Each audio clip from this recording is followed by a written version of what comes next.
Hello, everyone. Welcome to Community Bookstore's virtual event series. My name is Noah Mintz. I'm the store's event coordinator. Community Bookstore is celebrating over 50 years in business, and we credit the continued support of readers and writers for this milestone. Thank you all so much for joining us tonight. I'm very thrilled today to be collaborating once again with our friends at New York Review Books to welcome Daniel Mendelsohn for the paperback release of Three Rings, A Tale of Exile, Narrative, and Fate, in conversation with Garth Greenwell. Now, some housekeeping before I introduce our guests. We've enabled Zoom's auto-transcribe settings, so if your version of Zoom is up to date, hit the live transcription button at the bottom of your screen to enable closed captions. If you have any questions for tonight's guests, please click on the Q&A button, which is also at the bottom of your screen, to submit them. We'll be asking those at the end of the program, so please don't be shy. There's also a chat box through which I'll be posting a link to buy tonight's book if you haven't already. And one caveat for tonight is that we're all at the mercy of our home internet connection, so please bear with any technical issues that might arise. We'll try to resolve them quickly. We have a great lineup of events planned for you this spring, so head over to our website, communitybookstore.net, and sign up for our newsletter to stay up to date. One that I want to point out in particular is on Thursday, April 28th, we'll be back with NYRB to welcome Celia Paul for her new book, Letters to Gwen John, in conversation with Jessica Ferry. That program is up on our website now and taking registrations. So now I'll say a little about tonight's guests and we'll get started. Daniel Mendelsohn teaches at Bard College and is an editor-at-large at the New York Review of Books. His books include An Odyssey, A Father, a Son, and an Epic, The Lost, A Search for 6 of 6 Million, How Beautiful It Is and How Easily It Can Be Broken, Essays, and from New York Review Books, Waiting for the Barbarians, Essays from the Classics to Pop Culture, and Ecstasy and Terror. Garth Greenwell is the author of 2 books of fiction, What Belongs to You and Cleanness, a 2020 Guggenheim Fellow and the recipient of the 2021 Vercel Award from the American Academy of Arts and Letters. He lives in Iowa City and Louisville. So now, without any further ado, I will hand it off to you. Daniel, Garth, thank you both so much for joining us tonight. Thank you. Thank you so much, Noah. Daniel, it's such a pleasure to be here with you, talking about and celebrating your very beautiful book.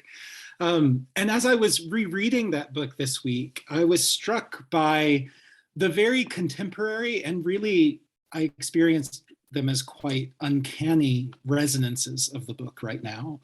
One way of framing the book is to think about it as a book about displaced people. It's a book about the millions displaced by World War II, among them the scholars Erich Auerbach, and differently displaced but still displaced, the great novelist W.G. Sebald, who are 2 of your central figures in the book. But other displacements shadow the text, from the fall of Byzantium in 1453, the expulsion of Jews and Muslims from Spain in 1492, the revocation of the Edict of Nantes in 1685. We're now, of course, in the midst of another extraordinary displacement of people as millions of Ukrainians flee war. It's worth noting that the town you return to in researching your book, The Lost, a process that you talk about in Three Rings, the book, The Lost, which is about your own family's history of displacement, that town is in Ukraine. Much of the story you tell is about how these migrations have shaped what we think of as European culture. In light of them, I think we might think of Europe itself as polytropos, the adjective used of Odysseus. It's a thing made up of many turnings. So that was one of the contemporary sort of resonances I felt, and it bashed against another contemporary resonance, because that sense of Europe as polytropos, really of the world as unsettled, constantly shifting, a sense of Western culture as mongrel, hybrid, involute, and mixed, slams against another trend of our moment, which is the call by populists like Marine Le Pen, who's very much in the running for the French presidency, for a new affirmation of blood and soil ideals of nation.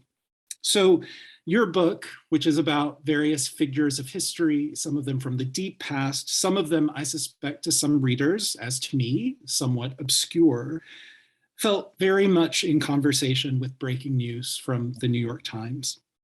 I'm interested in whether you agree that Three Rings has an urgency, a topicality that I don't think you could have anticipated as you wrote it, and how or if your sense of the book of what kind of book it is, of what it's about, of what it means, has changed in the light of current events? Thank you, Garth. It's a great question, and it is something that's hit me in the past months. You know, the book came out in the autumn of 2020, and you know, the book is about a number of things, and exile and displacement, I think, is the better word, which I'm glad that you used that word. And it looks like it's a book about three writers from different periods, all of whom were themselves, as you pointed out, displaced, sometimes literally exiled, sometimes self-exiled, and the way in which their experience of wandering is oddly reflected in the styles of their writing, and particularly their interest in the Odyssey, which is a text that I'm interested in also.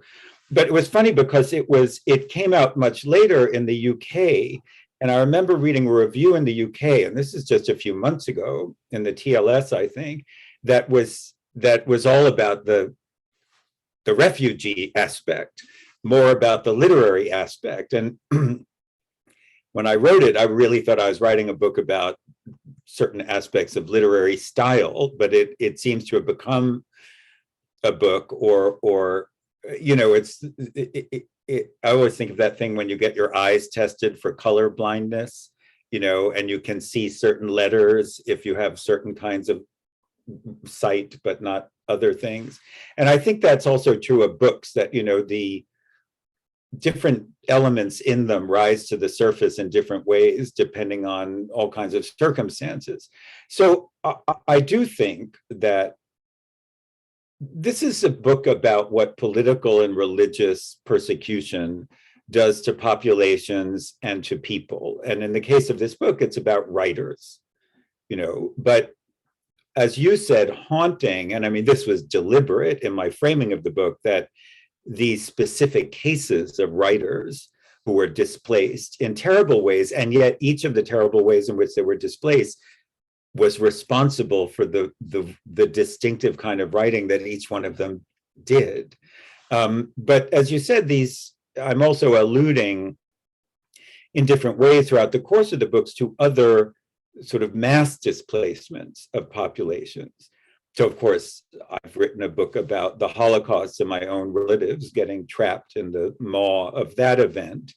And that's one of the events that hangs over my book. As you say, Erich Auerbach, the great literary scholar, was a refugee from Hitler. And that allowed him to write his greatest book in a very specific way that he would not have done had he not been displaced. But there are also these other stories that sort of, I would say, hover above the main storylines of the book, the stories of these three characters. And,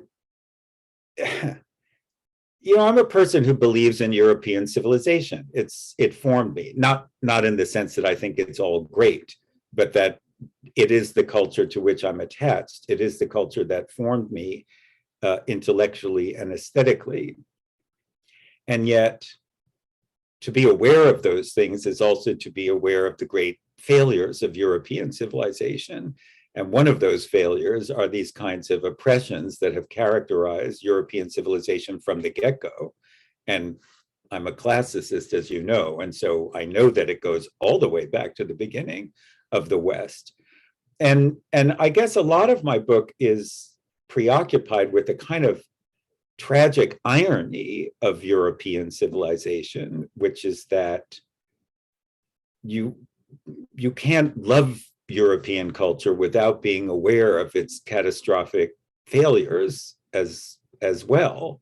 And I think about that quite a bit. I mean, and the great example of that to me is Auerbach himself, who, you know, there's an almost unbearable irony in the fact that here is this fellow who's in the 30s, a distinguished scholar of Dante and Romance languages in Germany, and then he loses his job because of the anti-Jewish laws, and he flees. Luckily, he finds a place at the University of Istanbul, of all places, and it's there in the East, in Asia, that he writes Mimesis, his great paean to the glories of European literature, while Europe is destroying itself in a way that has forced him to leave Europe, you know.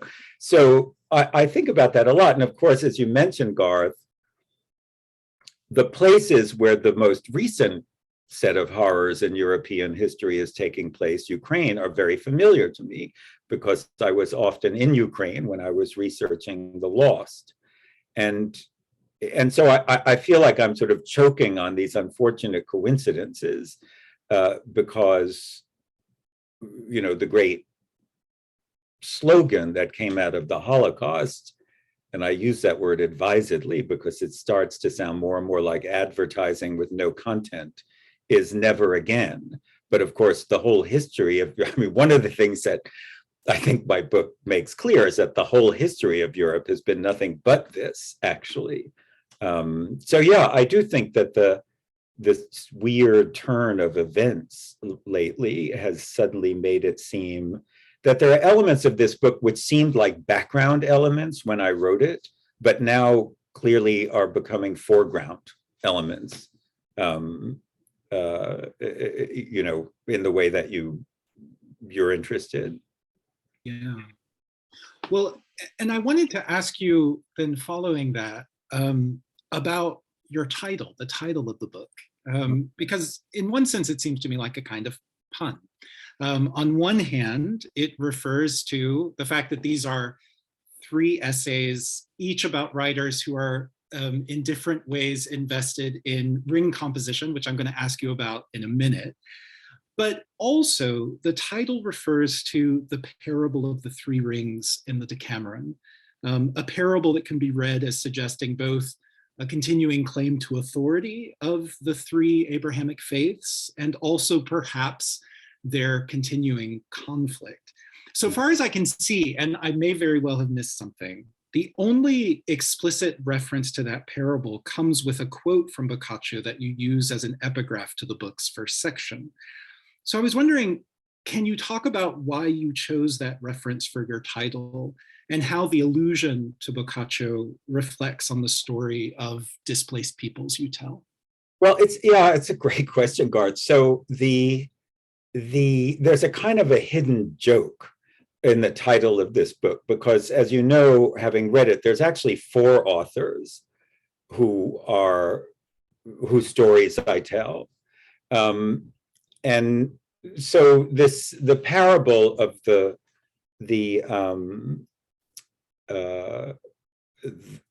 3 rings is that there's a man who has 3 sons whom he loves equally, and he had made this golden ring for the oldest son as a symbol of the inheritance that this older son would take, but he loved all 3 equally, so he had 2 copies made so that they became indistinguishable. And so the question was, which was the son who was to inherit? It's each of them had the 3 golden rings. Now, this was originally a parable about 3 religions, Judaism, Christianity, and Islam, and which one was to be the true carrier of the word of God. That's actually the background of this parable. But I liked it because it's about rings, which we will talk about in a moment, because the characteristic technique of all 3 of these writers is in fact a form of what's known as ring composition, which I talk about actually in all of my books. But also the idea of authenticity, models and copies is another theme that runs through the book for various reasons. And I partly because it's part of a thematic about what we do as writers, which is what is one's orientation to the past? How do you capture the past? How do you replicate what has happened in various kinds of art? And the figure of the model is one of the recurrent motifs in my own book. I was a great model builder when I was a child, and this idea that there's an original which you're obsessively trying to recreate obviously speaks to issues of representation and interesting literary issues. So I love the idea of an original with two indistinguishable copies, because it speaks to that theme. But the sort of the joke that I was referring to earlier is that the book is about these three significant figures in European literary history. Erich Auerbach, as you mentioned, whose book Mimesis is one of the great works about Western literature. And then this François Fénelon, who's certainly not very well known now, but was a great literary celebrity in the 18th century, who wrote a kind of wacky fan fiction based on the Odyssey. And then Sebald, you know, but one of the things the book is about is a sort of a question about literature and life, to put it, use that old cliche, and the ways that sometimes life is more strangely filled with unbelievable coincidences and sort of patternings that one wouldn't believe in a work of literature. And so I'm saying that because in the final bit of the book, there's a sort of reveal about the improbable way in which the lives of Auerbach, Fénelon, and Sebald are all actually connected. But what connects them is a fourth figure, who is a Muslim, who is a non-European, an Ottoman Turk, who translated this text by Fénelon, and in ways that I don't want to reveal now. There's an almost astounding coincidence that connects him to Auerbach. And so there's a fourth ring. And I think, you know, because in the book, I'm interested in these questions of Europeanism versus non-European culture, I think there's a kind of another sort of delicious irony that the fourth ring, the ring who is omitted by the title, so to speak, is the crucial one that actually connects the three chapters, and yet that person is a non-European person. And the other thing I should say, this is a book that has been beautifully produced by New York Review Books with an exquisite cover, quite different to the beautiful hardback cover. And there's a picture of Constantinople on the cover, which to me is this sort of the great symbol of so many of these themes that we're talking about, because Constantinople, or I'm sorry, Istanbul, you know, Istanbul is a city that has constantly moved between East and West itself as the sort of once the center of the Byzantine Empire and then the edge of Europe, you know. So that's what this idea of that's why I was attracted to the parable as it's narrated in Boccaccio, but it turns out to have these sort of not unlike rings ripping out from a stone thrown into a body of water. You know, it turns out to be a very useful metaphor, this rings business, for many other aspects of the book that don't necessarily meet the eye at first, I would say. Yeah, wonderful. And then to talk about that other meaning of rings. So you begin the book by recounting a crisis. You found yourself, after writing your book, The Lost, in a state of yourself feeling lost, unable to begin a new project, unable, it seems, really to do much at all, to leave the house even. You describe this as a state of aporia, a Greek word that means a lack of a path or no way. Much of your book is about a particular way of crafting narrative paths, ring composition, which you define really helpfully as follows, quote, "In ring composition, the narrative appears to meander away into a digression, although the digression, the ostensible straying, turns out in the end to be a circle, since the narration will return to the precise point in the action from which it had strayed," unquote. So you describe how this mode of narration works in the Odyssey, in the French writer and archbishop François Fénelon, who wrote that Homeric fan fiction you mentioned. You talk about how it works in Proust and in W.G. Sebald, as well as in your own book, in Odyssey, and how in fact it sort of rescued that project for you at a point when you had begun to despair of it.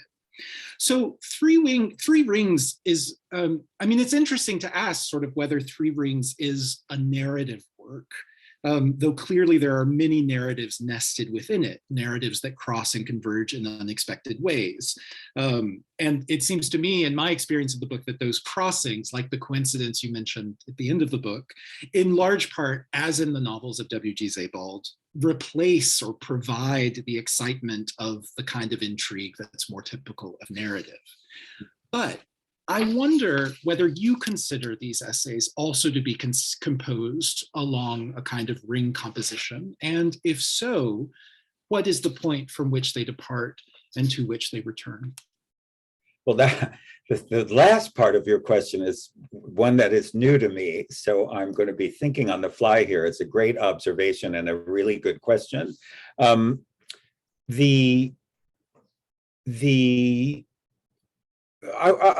start with genre, your question about genre and whether this is a work of narrative. You know, the older I get, the less I worry about what is my genre, you know. With no offense to our hosts today, I always think that, you know, literary genres are important to bookstores because they need to know where to shelve the books.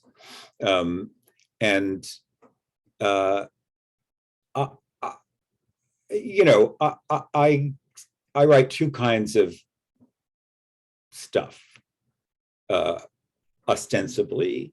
You know, I write these personal narratives, or whatever you want to call it, narrative nonfiction.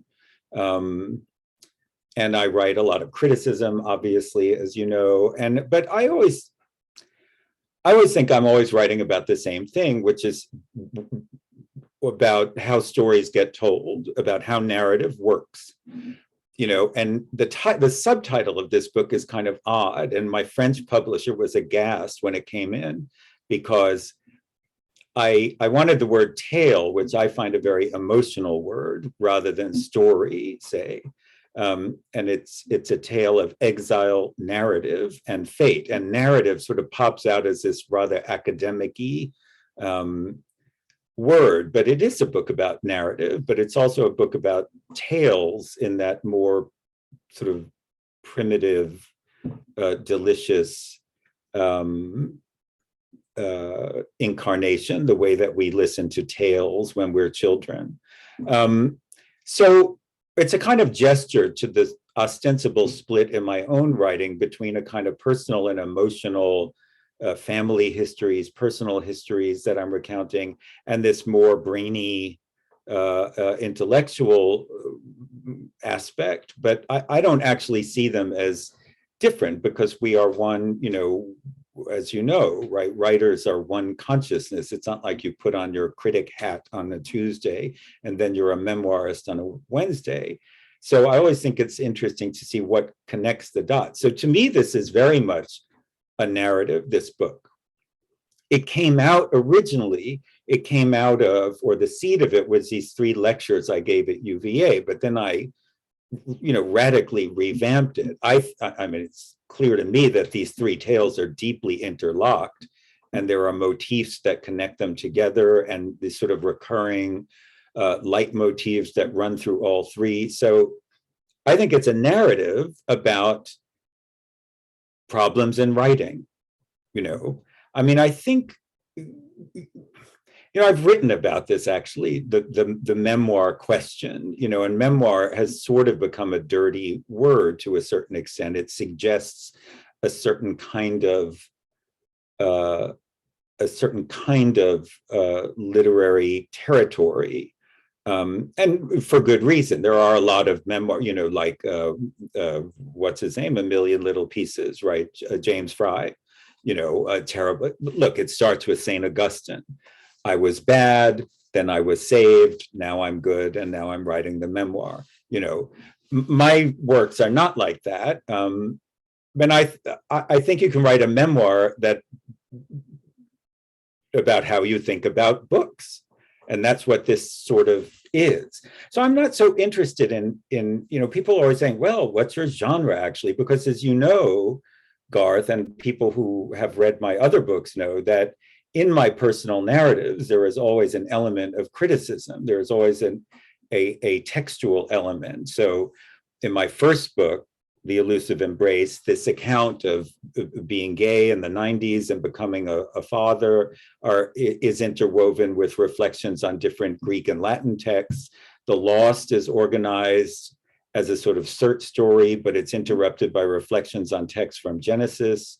And Odyssey is obviously deeply entwined with the narrative of Homer's Odyssey. And this book too interweaves a sort of personal story, which is, as you mentioned, the story of how hard it was for me to write an Odyssey. I mean, that's what this, if you had to say, what is the plot of Three Rings? In a funny way, the plot of Three Rings is I had a really hard time writing an Odyssey, which is not something that usually happens to me. I'm a pretty fluent writer, and I don't ordinarily have that kind of problem. But I had a terrible time figuring out the right structure of that book.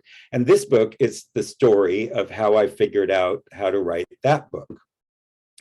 And it reflects on the text of these four, actually, men.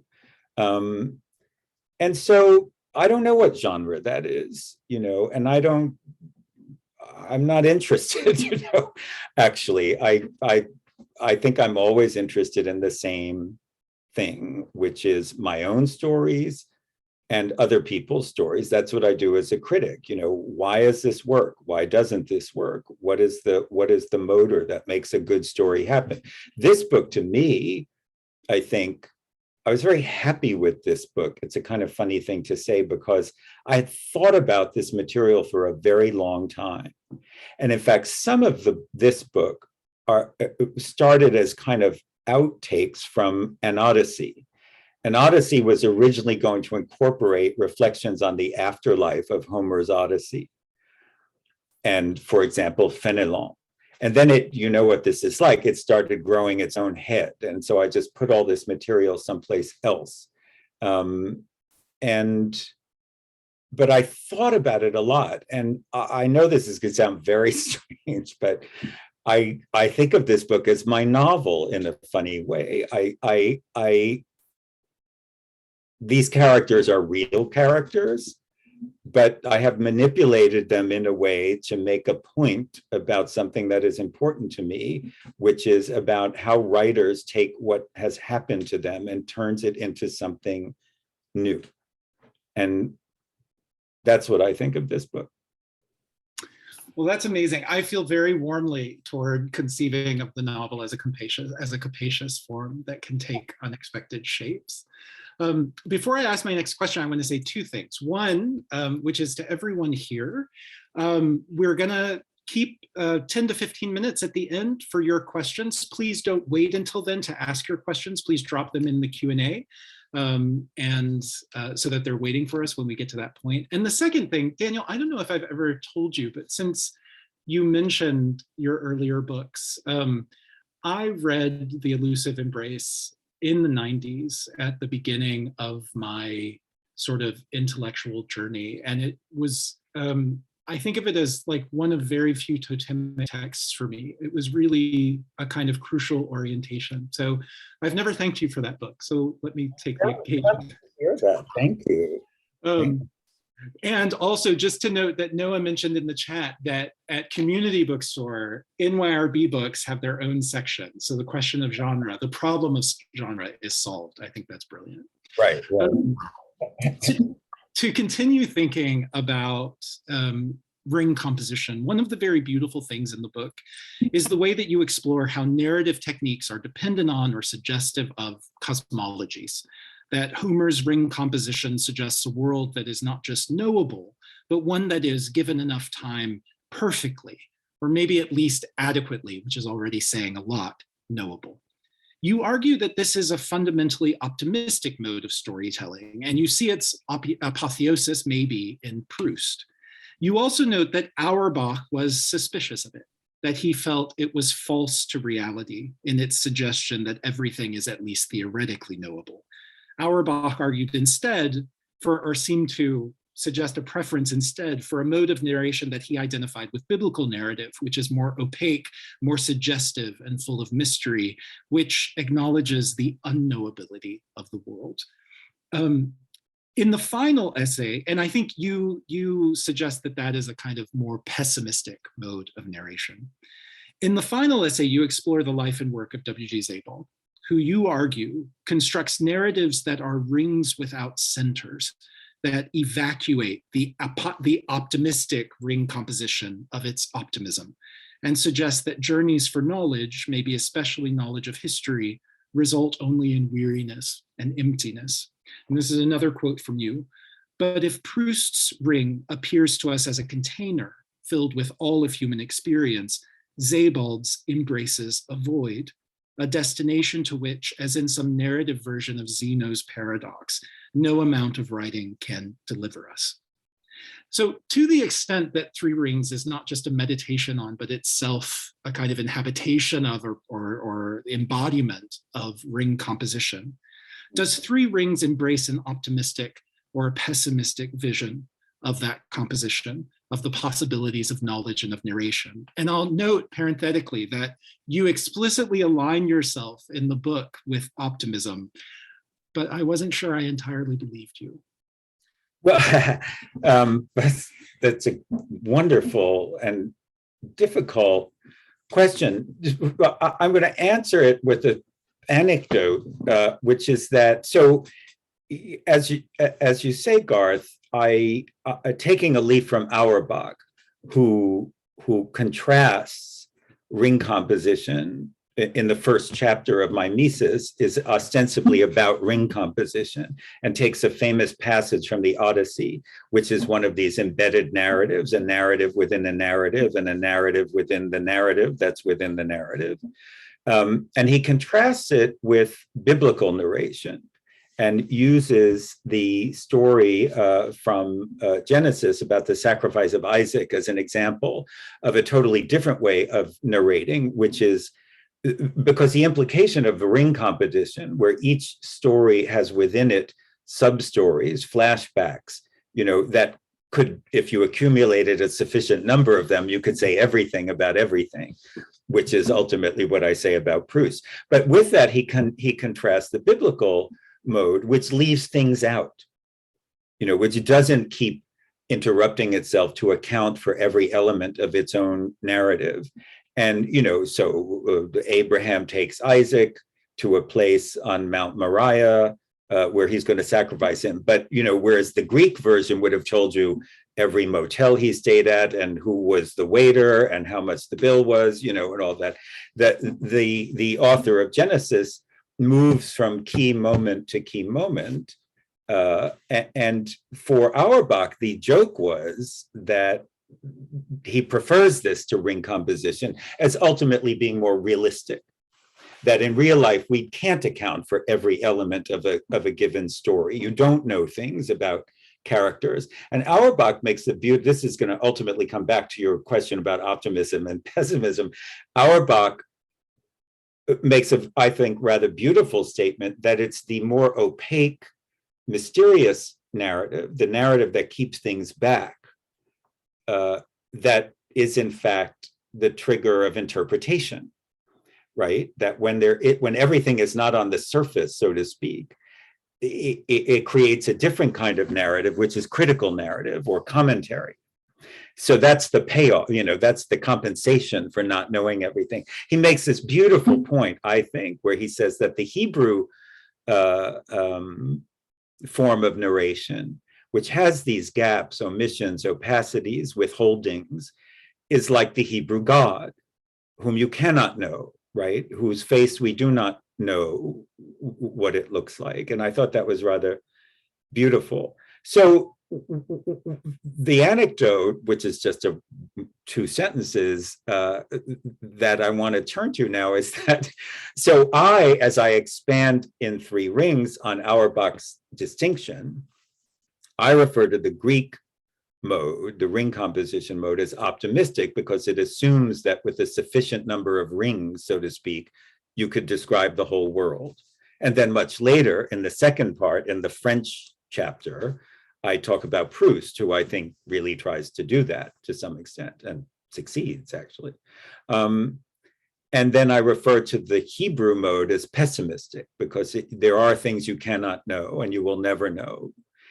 And a reader wrote me an email after reading the book, and he said, I find it interesting that you think that to be able to narrate everything is optimistic. He said, I think your basic, he said, it's a very interesting assumption that you refer to that as optimistic rather than pessimistic. And I thought, it's stuck in my mind ever since. I think it does say something about me. But I do align myself with the optimist, because and here I'm going to reach back to experiences I had while writing The Lost, my Holocaust book, which is, I'm optimistic in the sense that I am a great believer in narrative. This is not an original insight, but we are a narrative species, right? We make sense of our experiences through narrative. Everybody who's ever been in therapy knows this, right? It's the actual, all kidding aside, it is the fundamental assumption of psychoanalysis.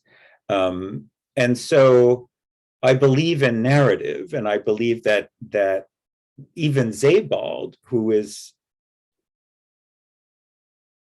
so devastated by history, that he actually exiles himself from his country because he cannot bear its own history for reasons that we know, is, as it were, traumatized into creating great art. And so that's why I'm optimistic, because we always find a way to take what looks, and this sort of points to a different interest of my book, and I see there's already a question about it, actually. It points you to the fact that whatever happens, we can turn it into something that is interesting, and that life, which seems to be random, is ultimately turned into art through narrative, because we have to shape the random events of life into something that is tellable. And I find that a beautiful reality. And of course, part of what my book is about, and I'll answer the question after you and I finish speaking, is that a sort of a problem, so to speak, or an interesting challenge to that, what I just said about life and art, is when what happens in real life itself seems to have a shaped quality, when there are sort of tidy structures or coincidences or themes that are happening in real life to the extent that you feel that it's already been pre-narrated, so to speak. But that anyway is why I think it's an optimist. I am an optimist in that sense, because even terrible stories are good stories. So if you see what I mean.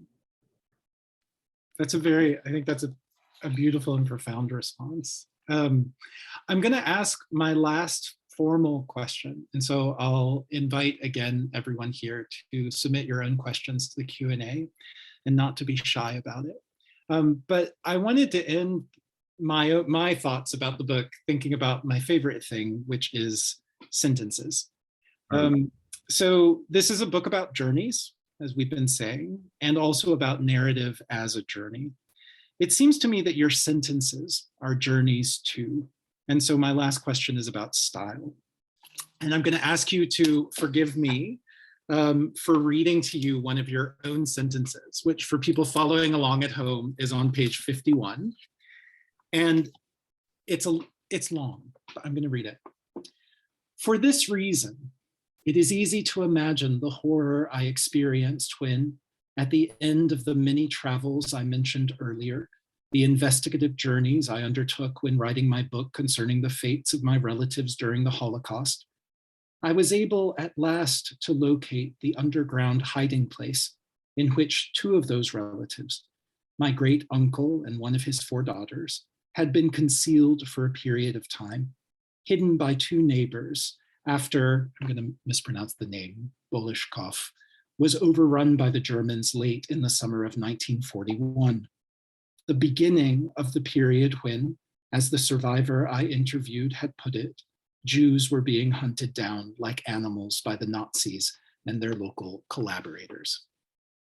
So I want to suggest that this sentence goes against the grain of contemporary American prose practice for a number of reasons.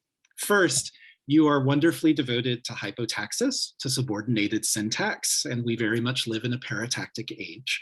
I think there's also sort of questions of cosmology behind that distinction. Even more than that, I think, we live in an age of right branching sentences. Sentences that sprawl out in the form of a riff with a kernel clause and then additional phrases and clauses sprawling out sequentially, complete phrase or clause followed by complete phrase or clause. Whereas what characterizes your sentences, in my experience of them, and what makes them feel so uncontemporary, not archaic, but at a slant, at an angle to the contemporary, is that they are characterized by a commitment to mid-branching, where syntactical units are interrupted and suspended by phrases or clauses that are nested within them. Kind of amazingly, the sentence I just read has 3 mid-branches, 3 points at which syntax is interrupted and something else folded in. And the first time has 2 clauses, so it folds in 2 additional clauses. It strikes me that mid-branching, in which a sentence departs from its primary architecture to pursue a digression or billow out an amplification before returning to a higher level clause at the point where it is interrupted, is a sentence level example of ring composition. So I'm interested in 2 things. One, how you think about sentences and their relationship to thought, whether you think of them as containers for thought or as tools for thinking. And 2, how you would trace the history of this kind of sentence, since I think it is a sentence with a genealogy. In other words, what are the important influences on your remarkable style? Since we were talking about the elusive embrace before, I remember a very irritated reviewer had counted the words in one of my sentences, and he says, one of these sentences is 404 words long. And if someone wrote to whatever publication this appeared, I can't remember, it's 25 years ago, and said, yes, but it parses, you know. So it's interesting you're talking about the genealogy of the style, and it's a really interesting question. I would say there's 2 sources. One is that I think that my style is essentially oral. It's funny to be talking about that in the context of Homer and the sort of epigones of Homer,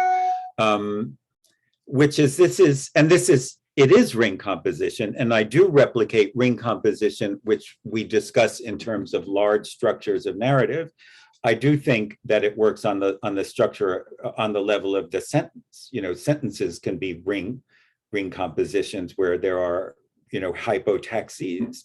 I would say, to interrupt myself and branch off here for a moment, hypotaxis, subordination versus parataxis, is in fact one of the key criteria for Auerbach about literary sophistication. He sees the sort of evolution of European prose narrative as being about its ability to incorporate more and more subordination, hypotaxis, relative clauses. So I'll take that as a compliment. So in my own case, so I do think, first of all, it's Homeric because it's oral. And I say that advisedly. It's not oral because it's Homeric. It's Homeric because it's oral, which is to say, this is how we tell stories, right?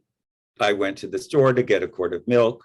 Oh, but then I ran into my friend. Which friend? Oh, the one I went to college with. Why did I go to that college? Blah, blah, blah. Well, I got, right. So that, you know, we talk that way. Of course, you can bring it to a high level of sophistication, as Homer does.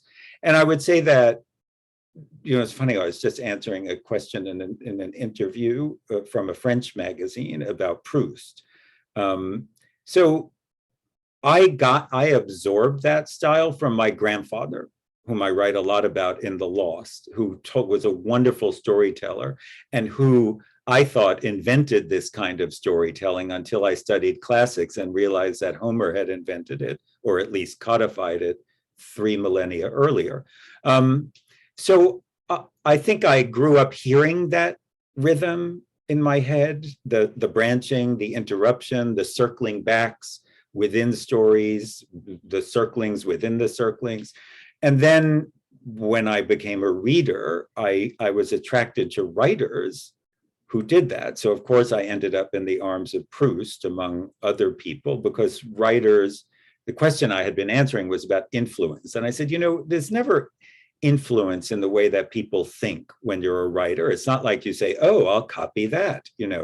It's that people show you possibilities, which you then run with. So I would say there's a dual genealogy of my own style, which I've been, I hope, honing since my first book, which is both personal and well, here we are back to where we began. It's both personal and also literary and intellectual. I'm attracted to dense kinds of writing, just because that's how I'm programmed, I think, from childhood. But I just find it an appealing, look, I'm a person who grew up in a family that was haunted by the past in a very distinctive way. And among the other things that hypotaxis is capable of, it's capable of looking in two directions at once, and I think that's why it's appealing to me personally as a person who is professionally interested in the past. Within, if you write in this way, rather than in a, the chicken crossed the road way, then you can incorporate both backwards and forwards in both your sentences and your larger narrative. That's wonderful. Thank you so much. I think we should turn now. There are lots of questions, actually, and I know you had spotted one that you wanted to start with, I think. Yes, there was I saw there was a very interesting question about why does the subtitle refer to fate?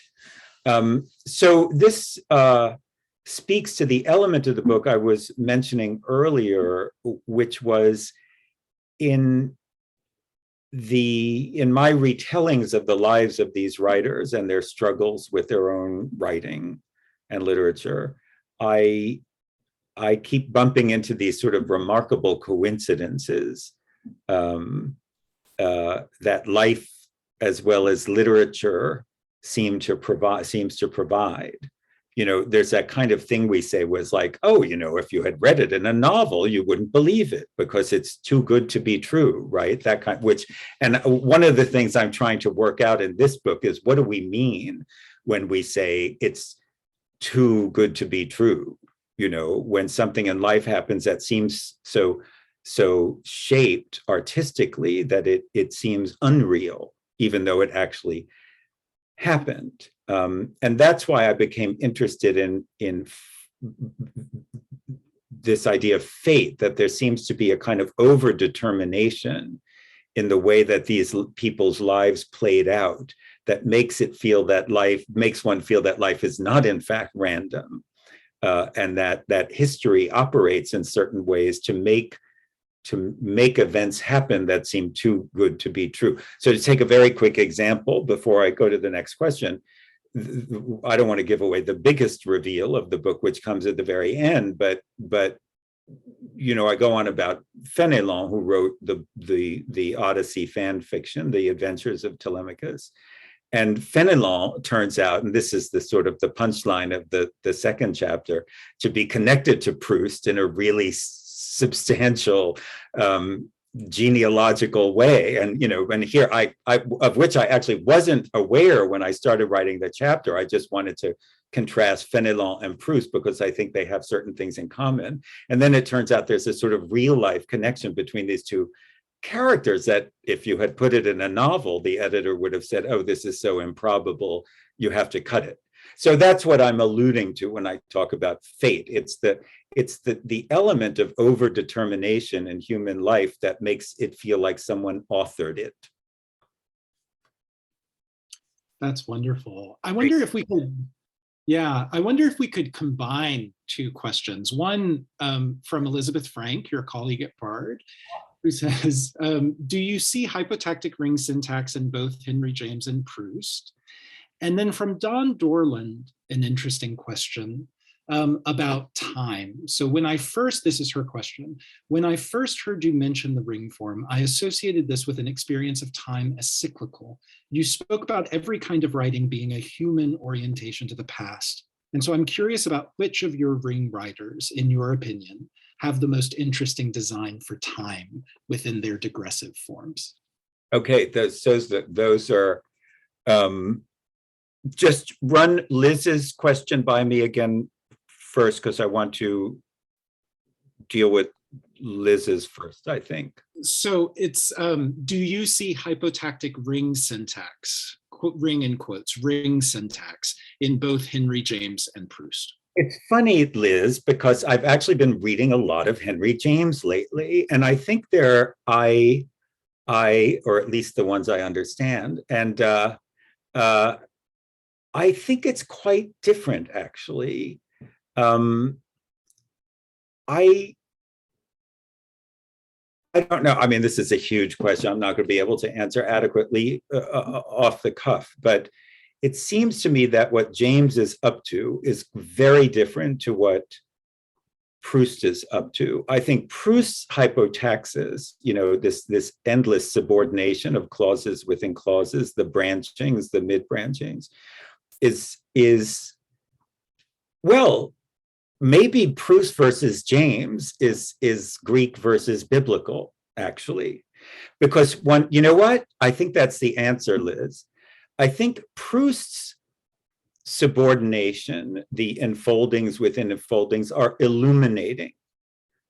Whereas James's, it seems to me, are deliberately obscuring, although in an ultimately illuminating way. But I think the murkiness of James's prose sometimes, which is very suggestive and deliberate, has a different object. And I would say that Proust is to Homer as James is to Sebald or the Homeric mode versus the Sebaldian mode. They're both highly hypotactic, but with different, I think one is an optimist and one is a pessimist, actually. So I'm going to run with that for now, but we can have a coffee sometimes and figure it out. Okay, and then the next question was about time, which I'm very happy that someone asked, because I'm currently teaching a seminar on the Odyssey, which I've just actually finished translating, and I know there's a question about that as well. And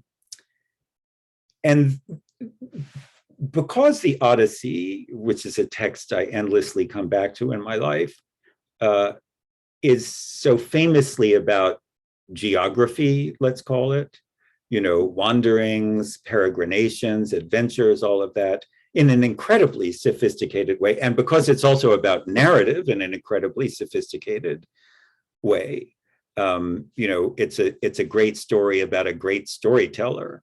And everyone in the Odyssey has a story, a life story, a hard luck story, whatever. But what I become more aware of is its incredibly sophisticated discourse about time.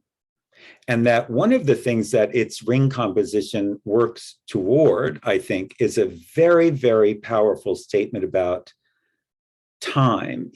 I'm embarrassed to say that it's only in the past couple of years that I understood something. One of the sort of favorite pastimes of people who are interested in the Odyssey is to juxtapose the chronology of events in Odysseus's life with the chronology of the Odyssey, which is a story about him, and they don't match up, right? The storytelling is very obviously hypotactic. It curves back on itself. It doesn't tell the story in order. It starts in the middle, it goes to the beginning, then it comes to the end.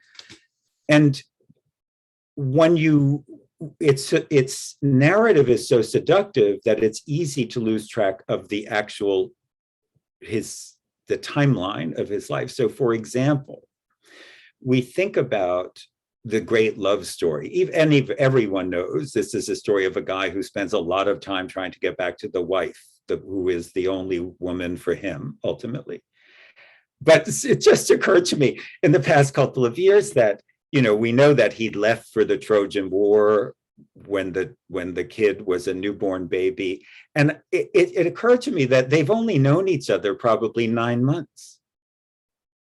Right? They were newlyweds with a newborn baby. And it's almost unbearable to think of the amount of time that these two people spend trying to get back to one another when they've actually almost never their whole relationship is defined by absence rather than presence. And it just totally blew me away. And there's a lot of that kind of thing in the Odyssey, where when you actually think of how long things take, it's dazzling because the narrative time supersedes the human time, so to speak. So we're constantly told about this amazing connection between them and all of that. And you think, oh yes, of course, they barely even know each other. So I do think this is a kind of mode of narrative that is particularly suited, as we know in modern literature from Proust, to investigations of the meaning of time. Well, so we just have a few minutes left. And again, I want to, maybe for our last question, combine a couple of questions, which are about translation and the fact that you, I believe, have just finished your translation of the Odyssey. So one question, I'm paraphrasing, is basically, why translate the Odyssey? Like, why, sort of what did you feel needed to be brought to the project of translating the Odyssey? And then the other question I'm going to read, which is from Jonathan Dine, and he says 2 questions. I know you're currently working on a translation, and I'm curious if that's changing how you think about ring composition. And then the second question, so that's the first, has that changed how you think about ring composition? And secondly, one of the most interesting parts of the book is when you tell Auerbach's story without mentioning his name until page 31 in the hardcover. I'm curious how you made that decision and how that plays into your understanding of narrative. Well, I'm so happy someone finally asked that question. So this is a kind of a hat tip to Homer. One of the famous things about the Odyssey is that it's very shy about mentioning Odysseus's name, actually. He has learned during the course of his travels that it can be dangerous to let people know who you are. And for example, the opening lines of the Odyssey, which in that kind of poem, it's typical to name your hero and say things about him, doesn't mention his name. It just refers to him as the man.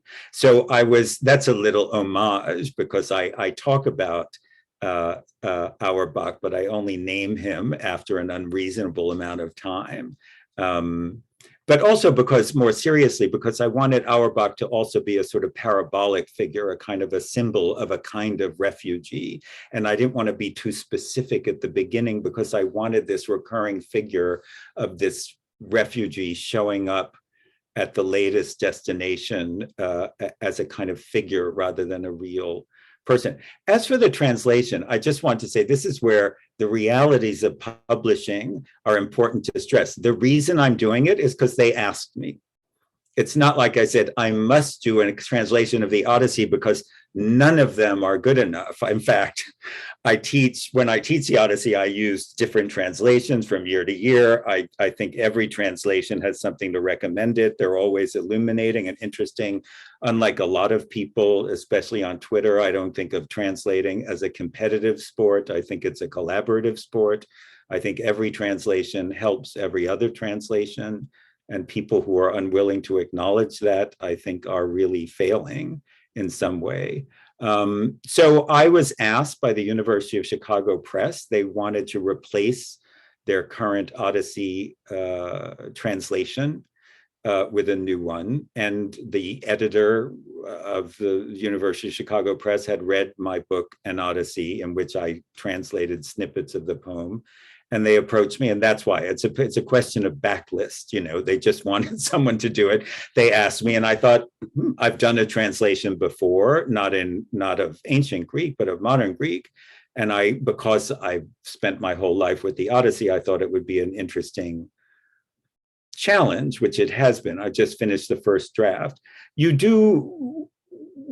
I've said this many times, you know, for a person in the literature business, there is no greater intimacy than the intimacy that you are almost forced into when you are translating a work, because you essentially have to mingle with, to use the ancient Greek verb, the author whom you are translating. You have to get into that person's head in a way that's not like any other kind of relationship.